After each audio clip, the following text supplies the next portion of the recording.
thing. Just quick ascending thing in E minor.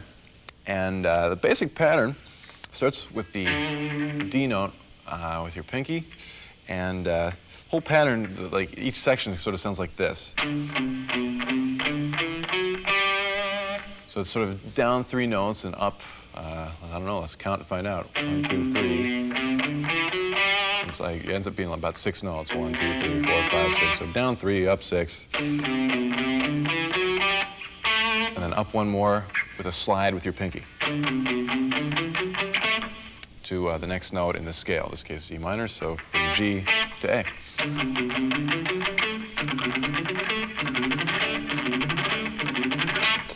And right there, I start the pattern over, because the first pattern started with your pinky.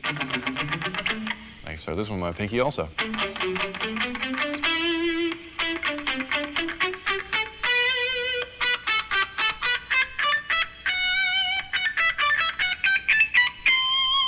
And when you connect it, it'd be whole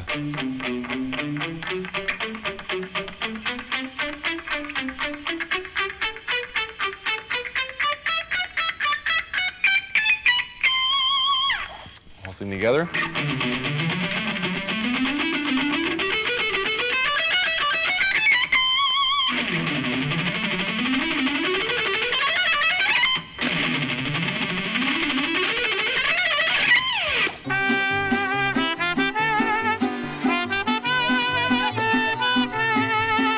You can do the same thing descending, although for the descending version, I start with my first finger on the A note and ascend. Just everything's backwards. I start, instead of descending, I ascend 3 notes, and instead of ascending 6, I descend 6. So it sounds like something like that. Instead of sliding up, I slide down.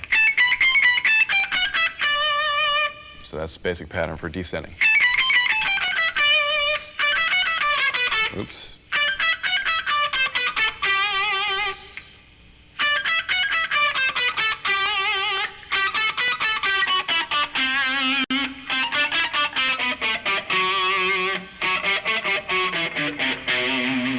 That all together slow.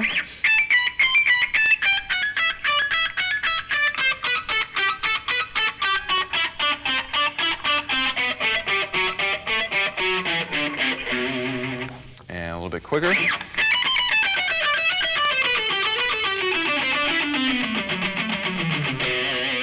And still a little bit quicker if I can do it.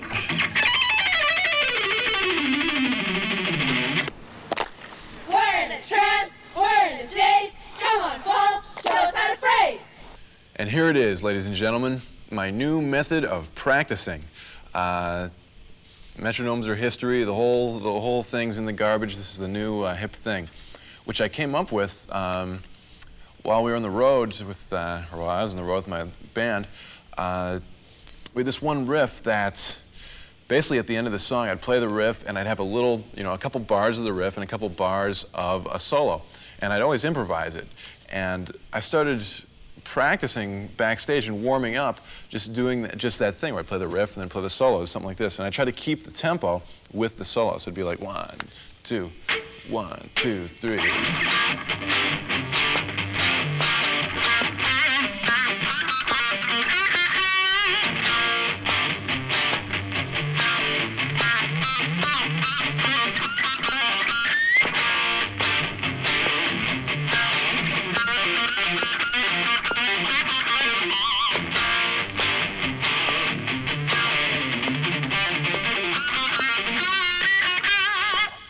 And I just found that it made my phrasing work so much better.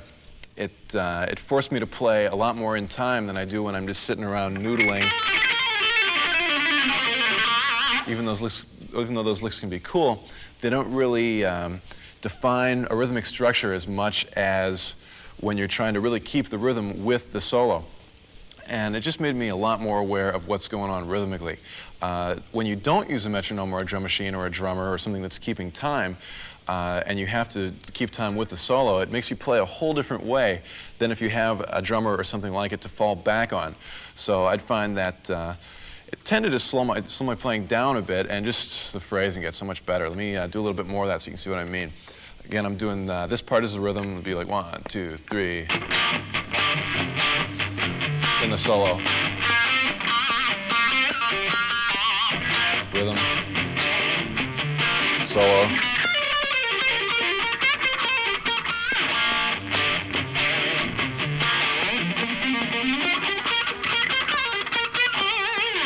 It was also a great way to work in my fast licks into a context that worked in a band musically in real life.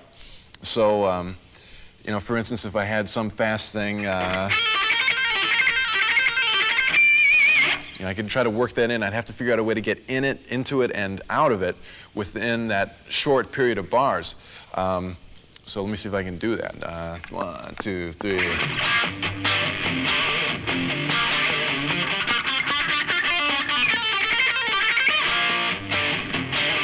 Okay, and like that, I'd want to fix it, maybe have not quite as abrupt an ending. Maybe 2, 3, 4.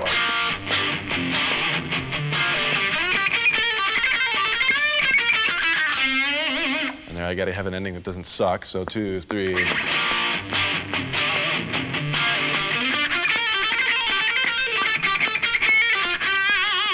You know, and it really helps you to just get used to going in and out of things. Let me do that with a couple more licks so you can see what I mean. I'll do it with a string skipping thing. Very similar to something we did earlier. It's 2, 3. A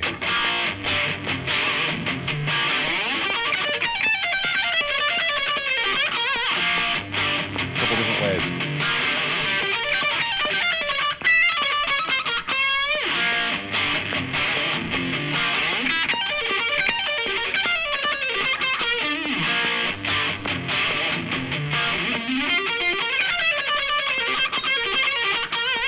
And anytime I lose my little foot tap there, I know that I've got to work on it.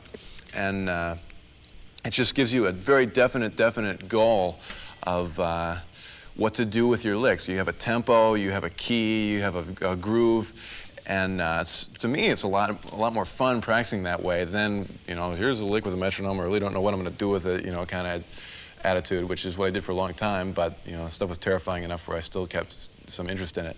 But this works great. A lot of fun practicing this way. And I do with a lot of different grooves. And in fact, you know, try these at home. Here's a real simple one in A, just, you know, 4 kind of feel. You know, painfully simple, but a lot of fun when you trade off with a solo thing. And you can do anything from real simple stuff to real terrifying stuff. The trick is fitting it in so it keeps the time rhythmically. So it'd be 2, 3, 4.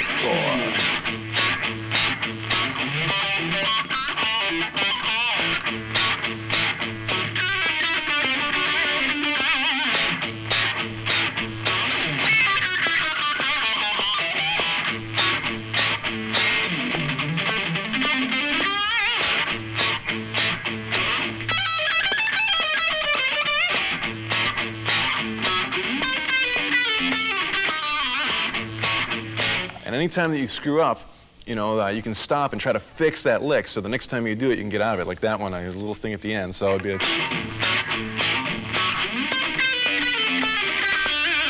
Still, I'd like to end on a better note.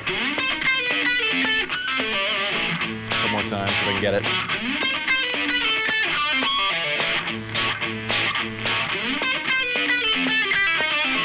And pretty soon, you know, everything you play just starts having a real logical beginning and ending, and you sort of develop your phrasing intuition that way.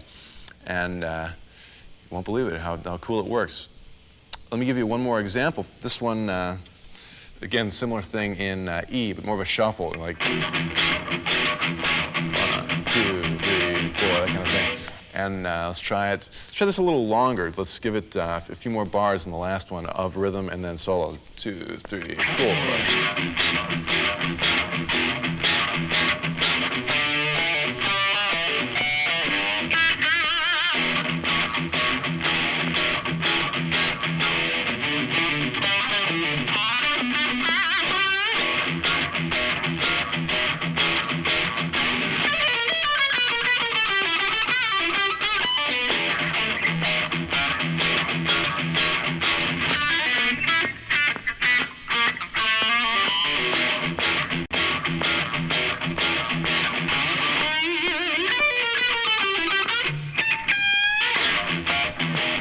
Another thing that it does that really helps your phrasing out a lot is if you do any one groove for over a minute or two, if you're anything like me, you start playing the same licks over and over again, the ones you're comfortable with that work for this, and it really inspires you to come up with new stuff for that groove. I find a lot of times I'll start off things the same way and end them the same way, and after a while I start thinking, what else can I do? There's got to be other ways of ending and beginning licks, and really gives you a lot of useful just phrasing tools. And let's go to another groove. Just try all these, at home with, if they're real hard, initially try them with a metronome, just keep yourself in. But best thing is to, you just use your foot and try to keep it in time with your guitar playing. Have that be the metronome. I understand completely.